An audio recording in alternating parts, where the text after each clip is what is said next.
la parte que es cardiovascular, cardíaca y pulmonar. ¿Ok? Entonces, la hipertensión arterial como tal es algo que nos interesa.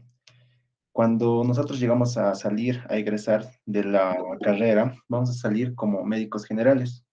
Y la hipertensión arterial es algo que vamos a ver a diario.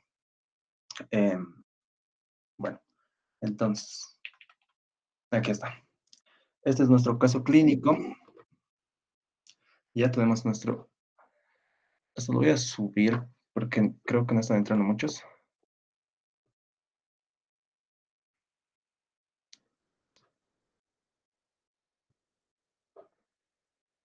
Mm,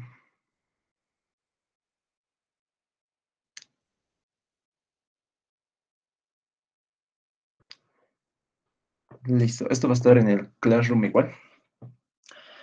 Bueno, en este caso clínico tenemos a una paciente femenina de 33 años de edad. Como ustedes están en tercer año, también están llevando la parte de semiología. Entonces, desde que entra una paciente a su consultorio o al hospital, pues lo tienen que observar. Si es que tiene alguna afección en alguna extremidad, si es que está caminando raro, ¿no? Entonces, en este caso, lo que nos llama la atención es que es una paciente joven, relativamente joven, tiene 33 años. La hipertensión arterial generalmente, eh, en un 85 hasta 90%, que nos indica tanto el Harrison como el PORT, es primaria o esencial, hipertensión primaria o esencial, que generalmente se da en personas mayores de 40 años. Sin embargo, aquí tenemos a una paciente de 33 años. Oh, qué sorpresa. Entonces, esto nos hace referencia a que de repente puede ser el 10 o el 5% de la otra causa, que es una hipertensión arterial secundaria, que se da generalmente en pacientes menores a 30, 35 años. Ok, seguimos con esto. En Cochabamba, acude por cefalea, una escala de EVA 3 de 10. Presenta fatiga, debilidad muscular. En la mayoría de los casos, la debilidad muscular y la fatiga se da por una cosa, que es la hipocalemia, disminución de potasio igual a fatiga, debilidad muscular, en la mayoría de las partes. Antecedentes patológicos personales. Nos refiere que la paciente presenta hipertensión arterial desde hace un año con tratamiento con amlodipino, losartán y labetalol. Es un caso clínico interesante, ya que está con 3 antihipertensivos. No sé si esta parte lo han tocado en farmacología, sin embargo, aquí les voy a enseñar un poco, enfatizando en lo que es la hipertensión arterial. El amlodipino es un antagonista de los canales de calcio, que vamos a ver cómo es que llega a causar vasodilatación y por consecuencia una disminución de la presión arterial. También tiene losartán. Losartán, como ya saben, es un ARA2 y no suficiente con esos dos, tiene un labetalol, que es un beta bloqueador no selectivo. Entonces, dependiendo de la literatura, nuestro paciente puede ser una paciente hipertensiva que no se puede controlar. Ya más adelante vamos a observar esto. Examen físico, Glasgow 15 de 15 y enfatiza en la parte de que no tiene focalización. ¿Qué quiere decir? Que nuestra paciente en la hipertensión arterial, los órganos diana que llega a afectar la hipertensión arterial son el cerebro, el corazón y el riñón. Por lo general, en primer lugar están los infartos de miocardio. En segundo lugar, los strokes, ictus o accidente cerebrovascular. Entonces, con la parte que nos dice no está focalizada, ¿qué nos quiere decir esto?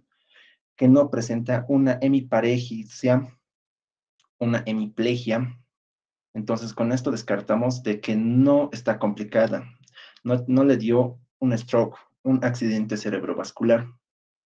¿Ok? En la presión arterial, 160-100 milímetros de mercurio. Es muy elevado, ya que está usando 3 antihipertensivos. Es mucho.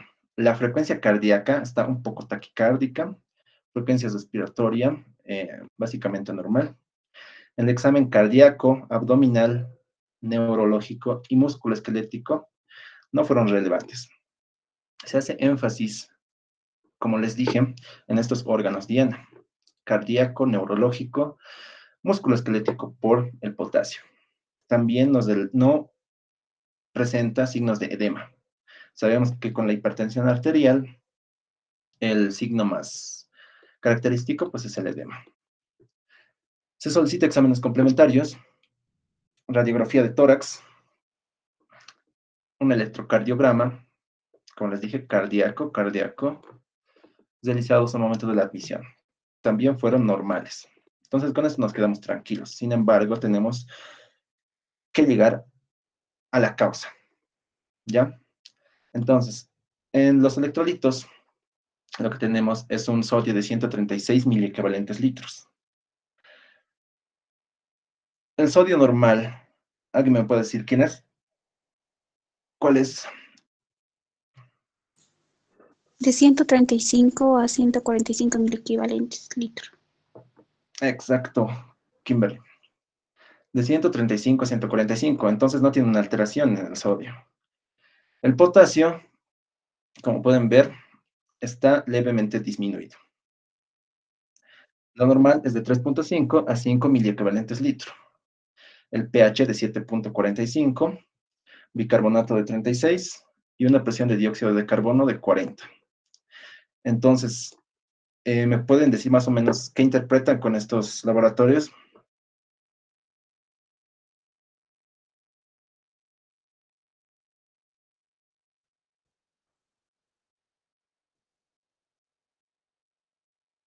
Bien, en una gasometría lo principal y lo primero que se debe evaluar es el pH, de 7.35 a 7.45. Lo refieren muchas bibliografías. Sin embargo, para ser más minucioso, se toman las referencias de 7.38 a 7.42. Entonces, este está levemente alcalótico. Segundo que se observa en una gasometría, la presión de dióxido de carbono. En este caso, se encuentra dentro de los límites normales, que es de 35 a 45. Tercero que se observa, el bicarbonato. El bicarbonato, por lo general, normalmente debe estar entre 22 y 28, o 26, dependiendo de la bibliografía. Sin embargo, oh rayos, aquí tenemos algo de 36. Entonces, nuestra lectura de nuestra gasometría es que tiene una alcalosis metabólica, ¿no? Porque está aumentado el bicarbonato. Y lo cuarto que debemos de ver es que si hay una compensación. En este caso no está compensado. De entrada, porque el pH aún está alcalótico. Eso comparte de la gasometría y en los electrolitos con una hipocalemia, disminución del potasio. Ok. ¿Cómo definimos la hipertensión arterial? Dependiendo desde el punto de vista, desde la parte fisiológica hasta la parte clínica, son diferentes definiciones. Clínicamente, se define la presión arterial como aquella que con un tratamiento disminuye las cifras de morbilidad y mortalidad. Sin embargo, en la parte de fisiología que han llevado año pasado, se define como la presión ejercida por la sangre a través de las paredes arteriales, ¿verdad? La hipertensión arterial no se diagnostica en una sola toma de presión arterial. se debe hacer de 2 o más lecturas. En integración básico-clínico, no sé si lo hayan visto, que muchos doctores no saben o toman de largo y a la primera pues lo ponen hipertensión arterial. Sin embargo, la bibliografía nos indica que debe ser 2 o más.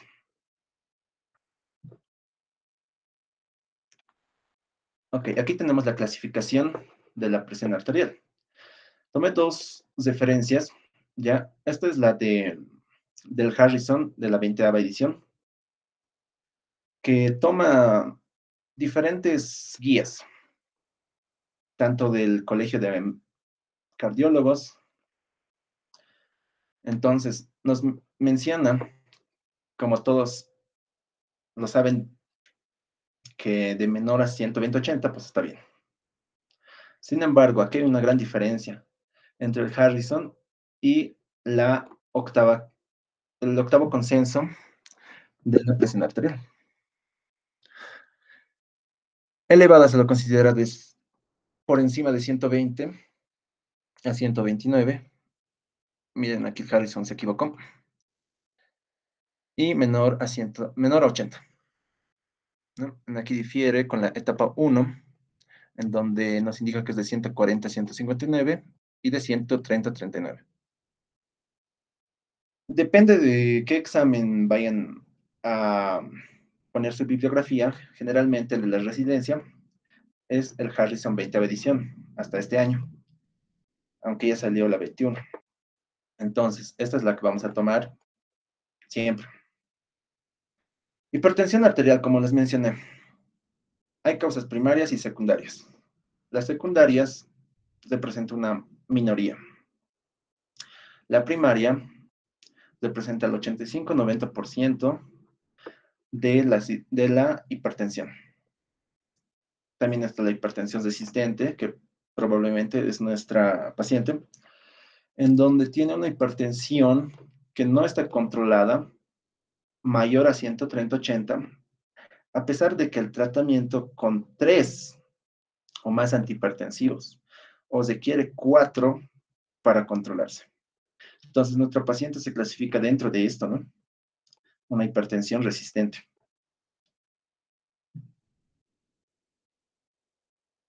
Ok, aquí pequeñas definiciones, como en la cual la presión arterial se eleva generalmente en las primeras horas de la mañana. Esto es por el cambio de posición de que están echados y se levantan, por la mayor sensibilidad de los vasos sanguíneos, por una mayor segregación de catecolaminas en la mañana, y esto se correlaciona porque hay más casos de infartos de miocardio, accidente cerebrovascular en las primeras horas de la mañana. También tenemos otros tipos de hipertensión, como la hipertensión de bata blanca, en donde el 15 al 20% de los pacientes pueden llegar a presentar hipertensión ante la presencia de un personal de la salud. Eso quiere decir que de 2 de cada 10 van a presentar esto. Otra que es la hipertensión enmascarada, en donde el paciente sabe que tiene hipertensión y está tomándose los losartán 50 miligramos cada 12 horas. Sin embargo, para que el doctor no lo regañe o por diferentes situaciones, pues toma cada 8 horas. Entonces, su hipertensión, que generalmente todos los días es de 140, cuando toma a mayor dosis o más seguido, pues llega a bajar y llega al consultorio con una presión arterial, pues casi normal. Esa es la hipertensión enmascarada. La epidemiología. ¿Por qué es tan importante este tema? Estas son epidemiología de bibliografía anglosajona. ¿Qué quiere decir? Que estos estudios se realizaron allá en Estados Unidos, Canadá, ¿no? Sin embargo, aquí en Latinoamérica, específicamente en La Paz y en el Alto, lastimosamente no hay estos tipos de estudios. Sin embargo, con unos estudios de corte transversal, es decir, que solamente se hicieron en un tiempo, en una vez, en una fecha, se considera que una prevalencia de acá en el Alto es de 30 a un 40%. Y en La Paz es del 20 a 30%. ¿Eso qué nos quiere decir? Que de 2 de cada 10 pacientes que lleguemos a atender en La Paz van a ser hipertensos. Y que de 3 hasta 4 en el Alto pueden llegar a ser hipertensos. Entonces, por eso es tan importante esto de la hipertensión arterial. Consideraciones genéticas. Nos menciona que del 30 al 40% se puede heredar estos genes. ¿Qué quiere decir? Que si su paciente les dice, mi padre, mi mamá tiene hipertensión arterial, es más, es probable que de esa persona, 3 o 4 de cada 10 hijos vayan a desarrollar la hipertensión arterial. ¿Qué genes van a encontrarse alterados? En estudios se vieron que van a estar alterados los genes del sistema renina-angiotensina-aldosterona.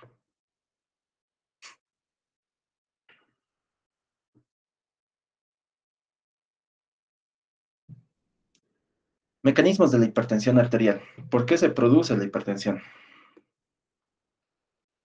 Para conocer la hipertensión, primero tenemos que saber la presión arterial normal.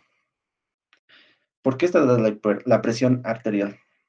Se debe al gasto cardíaco por la resistencia periférica. El gasto cardíaco es la sangre que distribuye el corazón por minuto. El gasto cardíaco se debe al volumen sistólico y frecuencia cardíaca. La frecuencia cardíaca al nódulo sinusal, generalmente. El volumen sistólico por la precarga, poscarga y contractilidad. La resistencia periférica. La principal resistencia periférica se encuentra en las arteriolas, ¿no? Entonces aquí nos dice, la resistencia periférica son los vasos sanguíneos y la función vascular, que puede llegar a vasodilatarse o causar vasoconstricción. Esto es importante, ya que a partir de esto podemos llegar a controlar la hipertensión arterial a través de fármacos. Bien. El volumen intravascular generalmente está compuesto por cloruro de sodio. Entonces, si hay un aumento de cloruro, si hay un aumento de sodio, va a causar por una acción osmótica mayor retención de líquido, lo cual va a aumentar esta parte, el volumen sistólico. Entonces, si se aumenta, va a aumentar el volumen sistólico, el gasto cardíaco y la presión arterial. El sistema nervioso autónomo, que también causa mayor frecuencia cardíaca, que va a aumentar la presión arterial, una vasoconstricción, que también aumenta la presión arterial, o todo lo contrario, una disminución de la frecuencia cardíaca o una vasodilatación que causa una disminución de la presión arterial.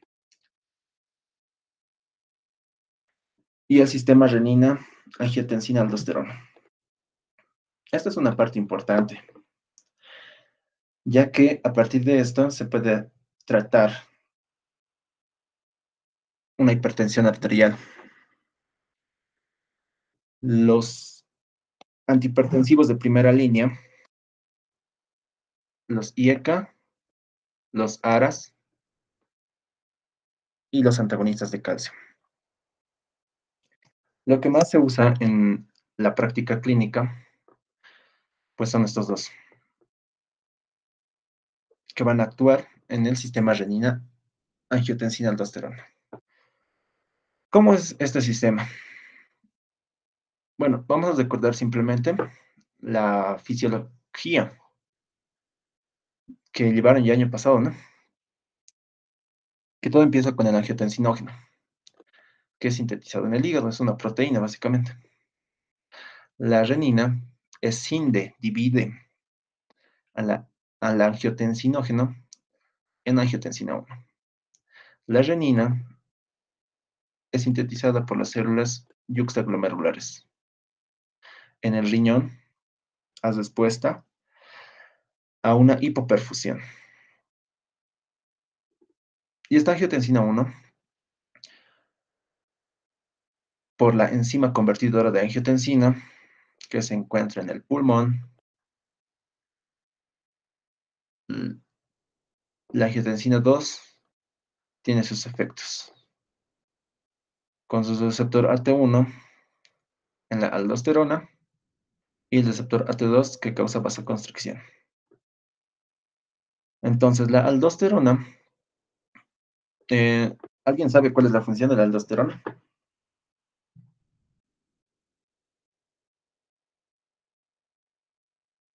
¿Alguien sabe dónde se sintetiza?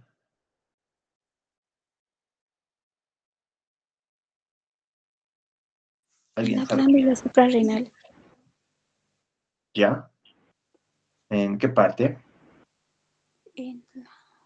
ay, no me recuerdo. Sí. Está bien. Está bien que participen, chicos. Es para aprender. Eh, la glándula suprarrenal, como tal, lo dice su nombre, está arriba del riñón. Es una glándula que histológicamente presenta dos lugares, una médula y una corteza. De superficial a profunda tiene sus capas, glomerular, fascicular y reticular. La glomerular sintetiza mineralocorticoides, la otra glucocorticoides y la otra hormonas sexuales como la dihidroandrostenediona. La que nos importa es la glomerular que va a sintetizar aldosterona. Esta aldosterona, su función es actuar a nivel del riñón. Este riñón lo que hace es filtrar la sangre. Y la aldosterona lo que va a hacer es de absorber sodio y eliminar potasio. E hidrogeniones también. Entonces, se absorbe sodio y agua. Al de absorber sodio y agua, lo que hace es aumentar la presión arterial. Y la renina, ¿por qué se forma? Porque había una disminución de la presión arterial. Entonces, este es su inicio y este es su fin. Entra en equilibrio. La enzima convertidora de angiotensina también tiene otra función, que es dividir a la bradicinina en péptidos inactivos. Esto es importante porque suele ser pregunta de examen. No sé en qué materia posiblemente les acompañe por el resto de su vida. Una pregunta muy común, la cual es ¿por qué los IECA causan tos?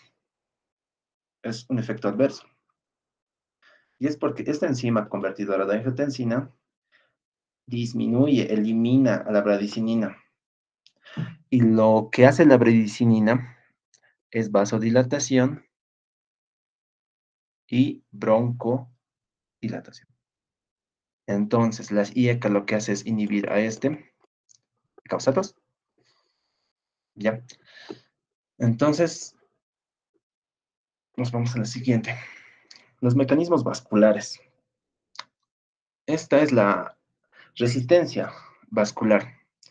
La ley de Pausiel nos dice en la fisiología, también denominada como la ley de la cuarta potencia, que es esta es la fórmula, en donde el radio está elevado a la cuarta. Eso nos quiere decir que leves vasoconstricción o vasodilatación llegan a tener grandes efectos en el flujo sanguíneo. ¿Okay? También la parte sanguínea se puede ver alterado con una hipertensión crónica, donde hay apoptosis del endotelio, inflamación y separación, donde se causa fibrosis. Pero la fibrosis no tiene una función normal, no recupera la función normal de liberar diferentes vasodilatadores, antitrombóticos y demás. Entonces, este vaso sanguíneo va a perder su función y va a ser más rígido. No va a tener la función de amortiguar la presión sanguínea. También va a haber un mayor incremento del intercambio de sodio-hidrógeno, unas alteraciones en el equilibrio de Frank-Starling y deficiencia de sustancias vasoactivas, como les dije, el óxido nítrico que causa vasodilatación. Básicamente, una disfunción vascular. Entonces, ¿por qué la hipertensión arterial es importante? ¿Por qué no puede estar elevada?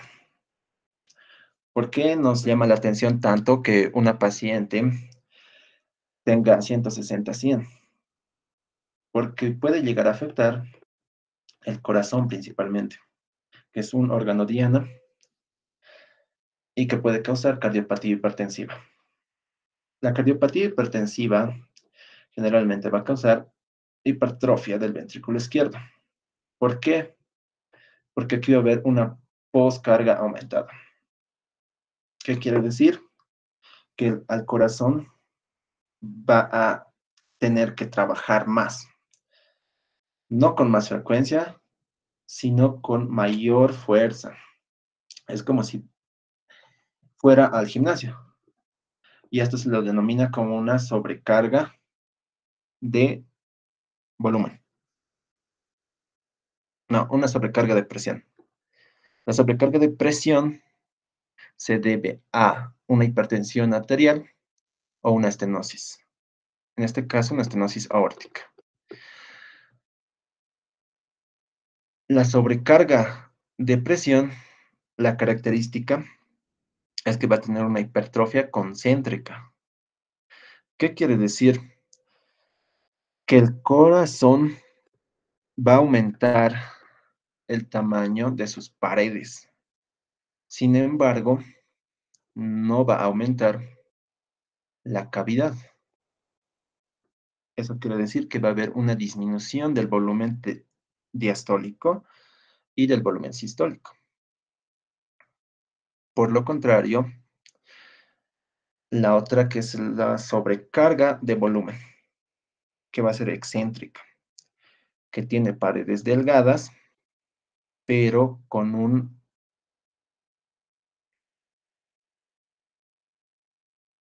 espacio mucho mayor. Y eso se presenta en la insuficiencia, en este caso una insuficiencia aórtica, o un shunt o comunicación interventricular. Esa suele ser pregunta de examen. Sobrecarga de presión, sobrecarga de volumen. Entonces, la hipertrofia del ventrículo izquierdo, cardiopatía coronaria también. ¿Por qué? En la hipertrofia, los miocardiocitos aumentan en volumen, por lo cual también aumenta su demanda de oxígeno de sangre. Pero, por lo contrario, la irrigación arterial, su oferta de sangre y oxígeno, pues no llega a aumentar. Entonces, progresivamente va a haber isquemia y consiguientemente una necrosis.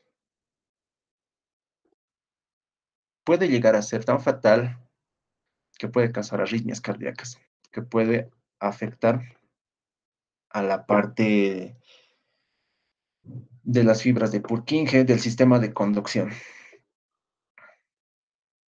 ¿ya? Las consecuencias patológicas en el corazón, seguimos. Como les dije, es la insuficiencia cardíaca congestiva. ¿Por qué el ventrículo izquierdo necesita vencer la presión que está aumentada en la aorta?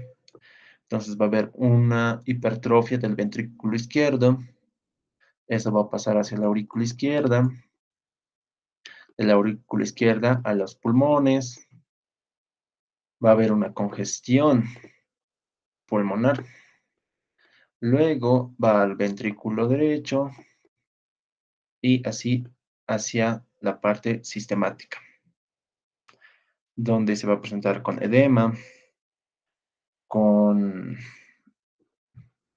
generalmente con una disfunción diastólica. Lo que les dije, la disfunción diastólica es cuando el corazón va a ser incapaz de poder llenar toda la sangre que le da la aurícula. Entonces va a haber una disminución del gasto cardíaco. Esto se puede valorar a través de ecocardiografía. La ecocardiografía lo que hace es medir. Mide las paredes ventriculares y ve si es que hay una hipertrofia.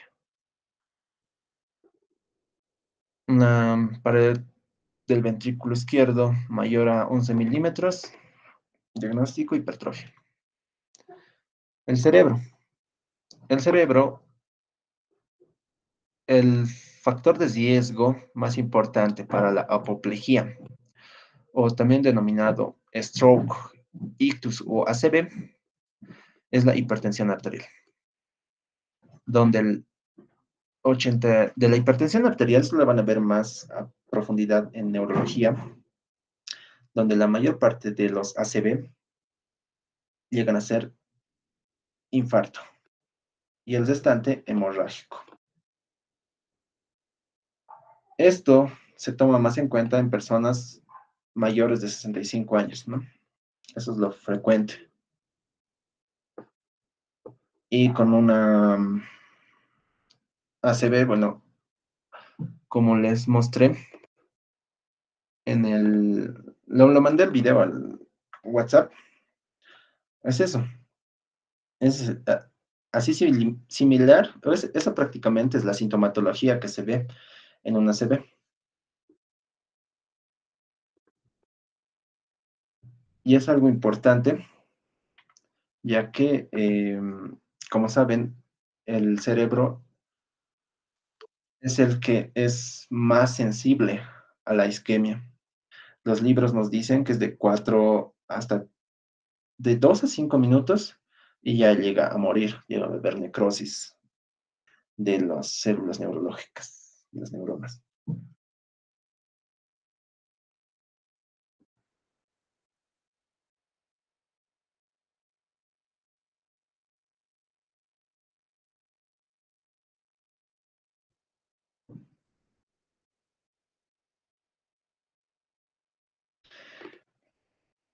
Seguimos, cerebro. No solamente puede ser, se puede observar como un accidente cerebrovascular, también se le puede ver con demencia. Es decir, que nuestra paciente no puede recordar cosas a corto plazo, a largo plazo, a mediano plazo. Esto se debe por un depósito beta amiloide, que eso se puede ver en la parte patológica, en un corte histológico. Entonces, la parte clínica y la parte patológica. El riñón es otro órgano blanco donde afecta la hipertensión arterial.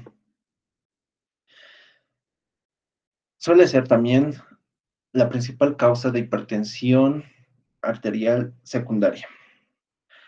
Lo más importante de esto es que un aumento de la presión arterial, si es crónico, pues llega a afectar a la función renal, con una característica que se va a ver en un corte histológico, una glomerulosclerosis. Es decir, que nuestro glomérulo va a haber una isquemia, una necrosis, se va a fibrosar con el tiempo y va a dejar de funcionar. En una hipertensión arterial maligna, se va a ver una necrosis fibrinoide. Esa es la característica. Las arterias periféricas. Las arterias periféricas solo se van a afectar cuando la hipertensión arterial es de larga evolución. ¿Y qué creen? Que la hipertensión arterial también es denominado como el asesino silencioso, ya que solamente en las etapas finales se pueden observar los signos y síntomas. Es decir, solamente en una hipertensión arterial crónica se va a poder observar los trastornos de los vasos sanguíneos, del riñón, del cerebro, del corazón. Entonces, por eso es tan importante de llegar a tomar una buena presión arterial y de tener una precaución con estos pacientitos. Señor, no estamos, señor. Estamos acá. Ya, entonces solamente se ve en hipertensión larga evolución, es decir, en la mayoría se va a observar esto. Esto se puede hacer mediante un índice tobillo-brazo, en donde menor a 90 nos diagnostica una arteriopatía periférica. Esto se puede deber a una arteriosclerosis y nos causa un mayor gasto cardíaco. La hipertensión arterial secundaria. Como les mencioné, solamente es un 10% de las causas. La primera causa es renal. Ya vimos por qué es. Si hay una alteración en el riñón, va a iniciar eh, con la función de la renina. Va a activar esa vía, la sistema renina, angiotensina, aldosterona, ¿verdad? Entonces va a aumentar la presión arterial. Los problemas endovasculares, los suprarrenales, ¿ya? Nuestra paciente. Tenemos una paciente femenina de 33 años, en donde lo más llamativo es su presión arterial, 160-100, con 3 antihipertensivos, alcalosis metabólica no compensada y una hipocalemia. El diagnóstico de esta pacientita es el aldosteronismo primario. ¿Por qué? El aldosteronismo primario va a hacer que las funciones de la aldosterona sean muy exageradas. Y como nos dijo su compañera, el sodio y el agua, pues constantemente van a estar reabsorbiéndose y se van a estar eliminando constantemente lo que es el potasio y el hidrógeno.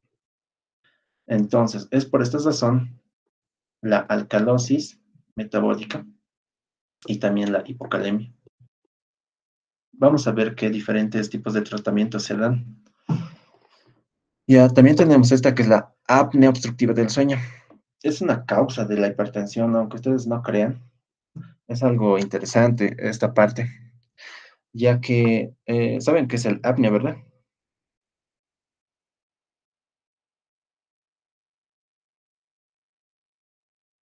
Bueno, el apnea es cuando, aquí nos dice del sueño, cuando el paciente está durmiendo, va a haber un intervalo, puede ser de 10, 30 hasta 50 segundos, donde no va a respirar.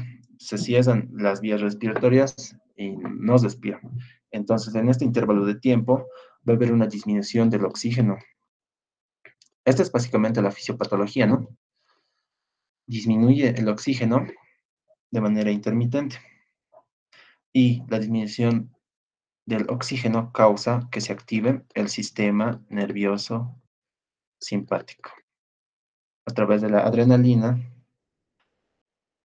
causa vasoconstricción y aumento de la frecuencia cardíaca. Esta, que como el apnea es crónico, va a ser por mucho tiempo, pues llega a causar una hipertensión. La preeclampsia y la eclampsia por el embarazo, no sabemos, mayores a 30, 35 años. Después, ¿qué más tenemos? Las causas neurógenas, que no es tan común. Las endócrinas, hipohipertiroidismo. Esto del hipohipertiroidismo también es importante, ¿no? Ver tanto las T3 y las T4. Esto van a ser muy enfáticos en los posteriores años. Los fármacos. Los fármacos también nos pueden causar una hipertensión. Empezamos desde los estrógenos, con los anticonceptivos orales, las muchachas, los corticosteroides, los descongestivos.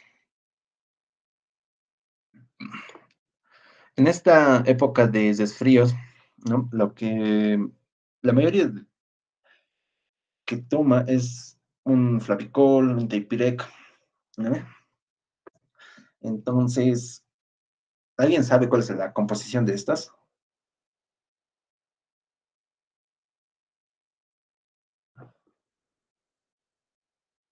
Bueno, el principal componente es la pseudoefedrina.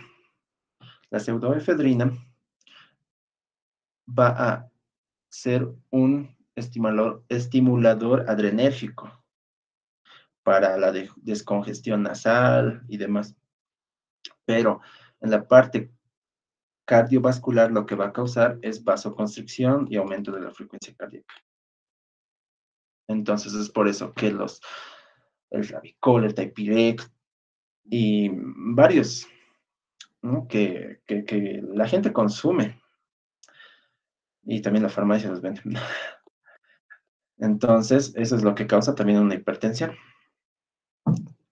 Antiinflamatorios no esteroideos. Y bueno, las formas mendelianas es muy raras que nadie pregunta. La hipertensión primaria, como les dije, es la mayor causa de un 80-90%. Suele ser idiopático, es multifactorial por parte genética y ambiental. Es básicamente de la hipertensión primaria.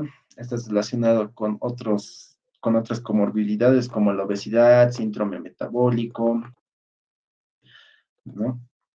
El diagnóstico. El diagnóstico de la hipertensión arterial inicia desde la anamnesis. Esto lo tienen que aprender bien en la semiología, ¿no? Que están llevando.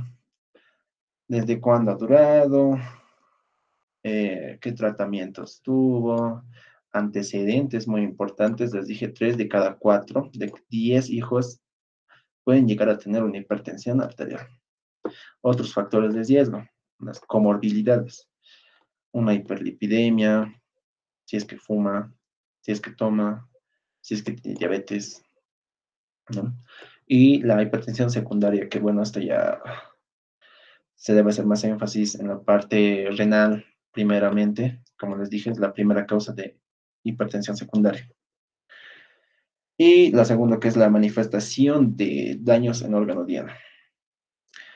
Si es que tiene infartos de miocardio, apoplejía, ceguera, ojo, esto también llega a afectar a la parte del ojo, insuficiencia cardíaca congestiva, continuando con la exploración física. Si nuestro paciente presenta su índice de masa corporal, la presión sanguínea en ambos brazos, la presión sanguínea no solamente en bipedestación, sino también eh, la parte de la retina y demás. En esta parte vamos a ver que en la parte vascular está la coartación de la aorta. La coartación de la aorta como tal es la disminución de la luz de la aorta en el callado de la aorta. La manifestación clínica frecuente es la diferencia de presión arterial tanto en la extremidad superior izquierda y derecha, o bien en las extremidades superiores y en las extremidades inferiores. ¿Por qué? Aquí entra lo que es la patogenia y la fisiopatología, en donde nuestra querida aorta nace del ventrículo izquierdo, luego hasta el tronco brachiocefálico, la subclavia derecha, por aquí está la carótida izquierda y la subclavia izquierda. Entonces, si la coartación de la aorta llega a ser en este punto, pues va a haber una diferencia de presión arterial entre el lado derecho y el lado izquierdo. Si llega a ser en esta parte posterior a las ramas de la aorta, pues va a haber una diferencia de la presión de las extremidades superiores de las extremidades inferiores. ¿No? Algo relevante. El diagnóstico nos dice que luego de iniciar un nuevo antihipertensivo, siempre se debe ver la función renal. Electrolitos, glucosa, esto siempre en ayunas. Y viendo las comorbilidades, como hiperlipidemia. Pedir el perfil lipídico. Aquí vemos los laboratorios, tanto la parte renal, el nitrógeno ureico sérico, la parte endocrina, sodio, potasio, calcio, como le pidieron al paciente, ¿no? Sodio, potasio. También la TSH, la triodotironina, la tiroxina y la parte metabólica. La glucemia en ayunas, perfil lipídico y otros como el electrocardiograma que se pidió, en este caso, a nuestro paciente. El tratamiento. Inicia desde las modificaciones del estilo de vida. ¿Qué quiere decir? Que nuestra paciente, viendo su índice de masa corporal, pues tiene que disminuir, ¿no? Menor a 25 kilogramos por milímetro. Dentro del índice de masa corporal, pues tiene que estar por debajo de la obesidad.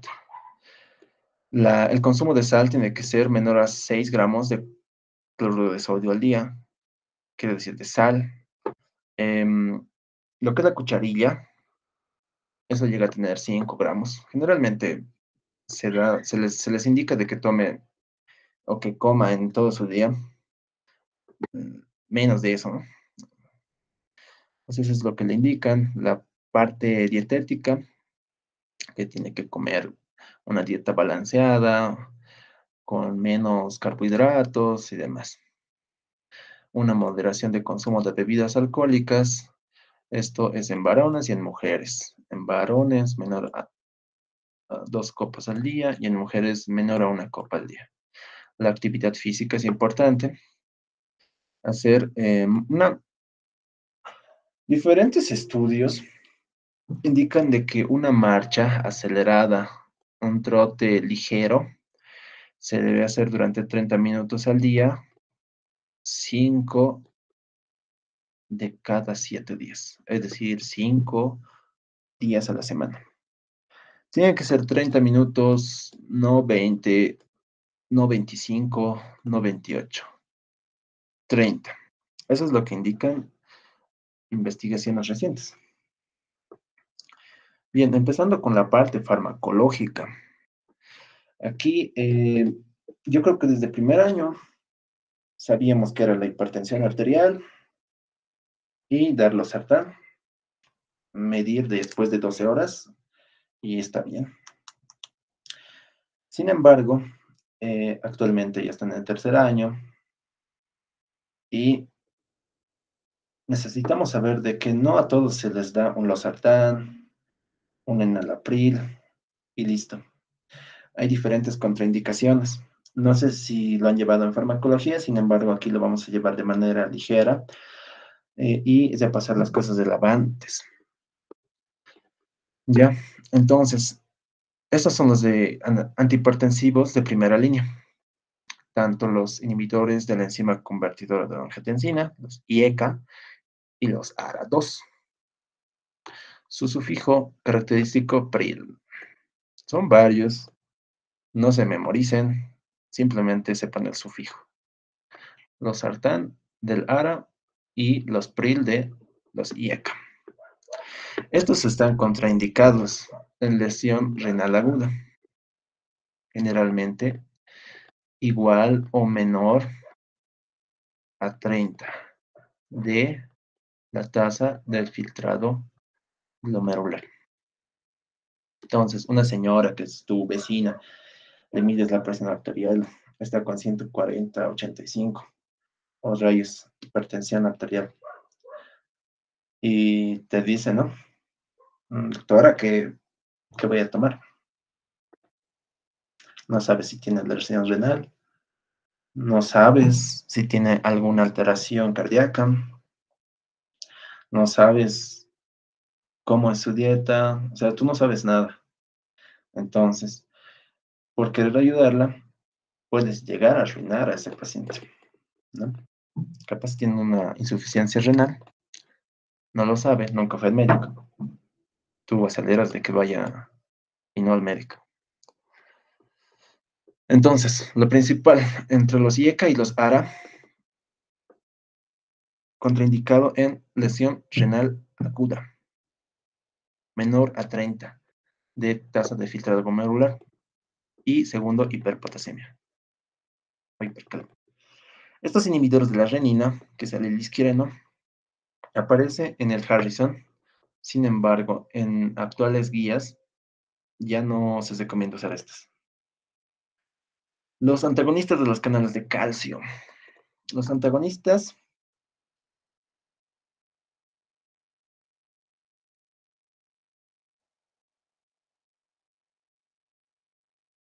ok, los antagonistas de los canales de calcio van a actuar a nivel de los canales de calcio de hidropiridina de tipo L o lentos. De estos son dos tipos, los de dihidropiridina y los de no dihidropiridina.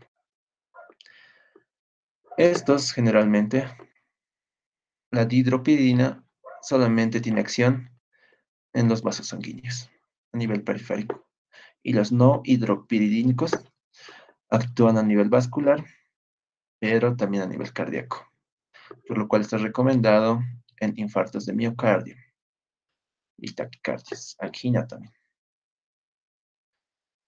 Ok, vemos también esta. Y esta es también de primera línea. Los ECA, ARA2 y los antagonistas de calcio, primera línea. Segunda línea puede entrar los diuréticos, específicamente las tiacidas. Dentro de las tiacidas, la hidroclorotiazida, la más usada, tener cuidado en pacientes que tienen diabetes, gota, dislipidemia, hipopotasemia. La furosemida, que es un diurético de asa de Henle, que esta está indicada en insuficiencia renal. Entonces, si nuestra paciente nos dice que tiene lesión renal, o vemos en sus estudios, pues no damos unas ECAs ni un ARA2, podemos dar un diurético con acción de asa de Henle. También los antagonistas de la aldosterona, los más usados, la espironolactona. Contraindicado también insuficiencia renal e hiperpotasemia. Esta se suma a los IECA y a los ARA2. Y otro, que es los diuréticos que se tienen potasio. Si nuestra paciente tiene hipopotasemia, no se les da estos diuréticos. Y el de elección, los diuréticos que se tienen potasio. Generalmente el triamtereno. ¿Okay?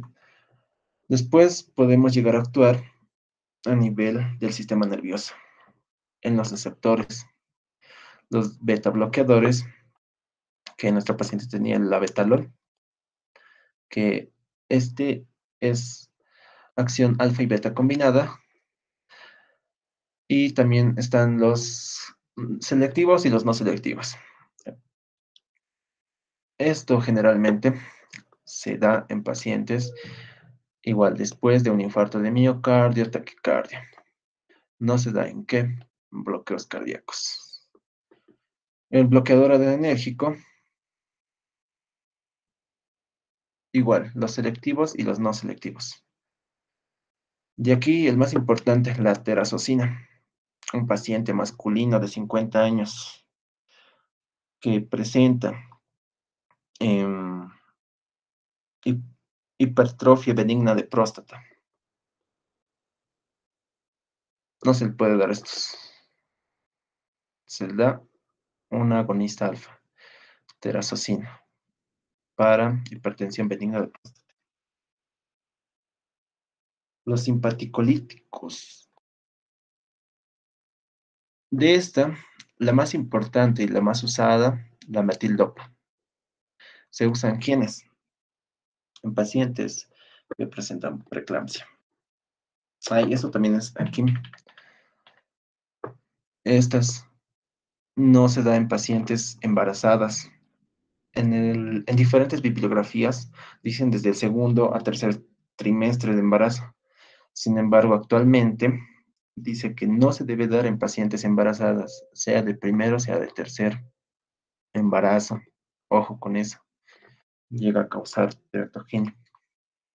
Tenemos también los objetivos del tratamiento en nuestra paciente de 160 a 100 milímetros de mercurio. ¿Hasta dónde tenemos que llegar? Hasta 120, 80, 130, 80. Bueno, acá no nos indica. Según el séptimo consenso, en pacientes normales, sin ninguna alteración subyacente, menor a 140-90, estamos positivos. En pacientes que tengan diabetes mellitus o una falla renal menor 130-80. Generalmente en los exámenes suele entrar esta, de 130-80, objetivo del tratamiento de hipertensión. En otras guías, tanto europea como la del octavo consenso, pues ya lo suben, ¿no? Hasta 140-90. Y en pacientes adultos mayores, generalmente mayores a 60 o 65, se debe dejarle la presión arterial un poco más alto, de 150-90. ¿Ok? Los tenemos. Bueno, es eso. Aquí voy a indicarles un poco lo que es la crisis hipertensiva. Ya. La crisis hipertensiva, que llega generalmente al servicio de urgencias, es toda presión arterial mayor a 180 de sistólica y mayor a 120 de diastólica. Las crisis hipertensivas se dividen en dos, las urgencias y las emergencias. Las urgencias hipertensivas es cuando no hay compromiso de órganos blanco. A ver, ¿cuáles son los órganos blancos? ¿Alguien me puede responder? El corazón, el riñón, el cerebro y también la visión. Perfecto. Entonces, si se encuentra con estos órganos alterados, generalmente va a tener cefalea, visión borrosa, fatiga, debilidad, disnea, o sea, son muchos síntomas, hasta apoplejía, si es que llega a afectar el cerebro. Entonces, es una emergencia hipertensiva. Depende este 180, en otras bibliografías dice 210 sistólica. ¿Cuál es la diferencia? En la urgencia no hay afectación a órganos blancos y no es sintomática. Se le tiene que bajar la presión arterial en las próximas 24 a 48 horas con medicamentos vía oral. A diferencia de una emergencia donde la hipertensión está afectando a un órgano blanco, se le debe de bajar en minutos la hipertensión. En menos de 60 minutos tiene que bajar mayor al 25% de la hipertensión con medicamentos vía intravenosa.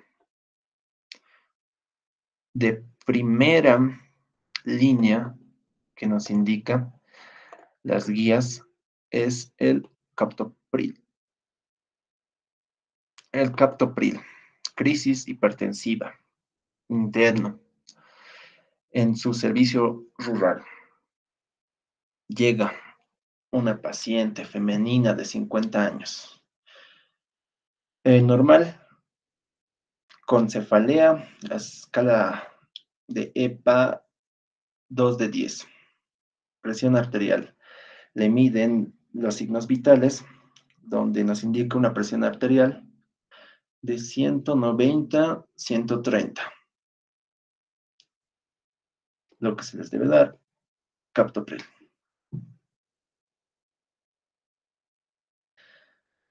Porque si no llegan a bajar esta presión arterial, se va a volver en una emergencia, puede afectar al infarto del miocardio, es decir, que en ese momento puede llegar a alterar el sistema de conducción hasta entrar en paro o causar un ACV.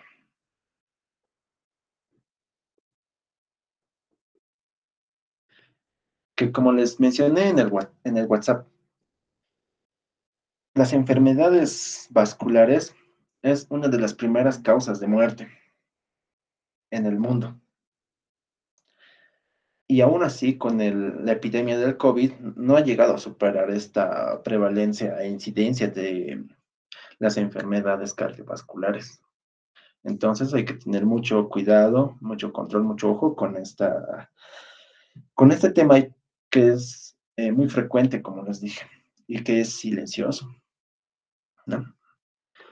Bueno, con eso terminamos. ¿Alguien que tenga alguna pregunta?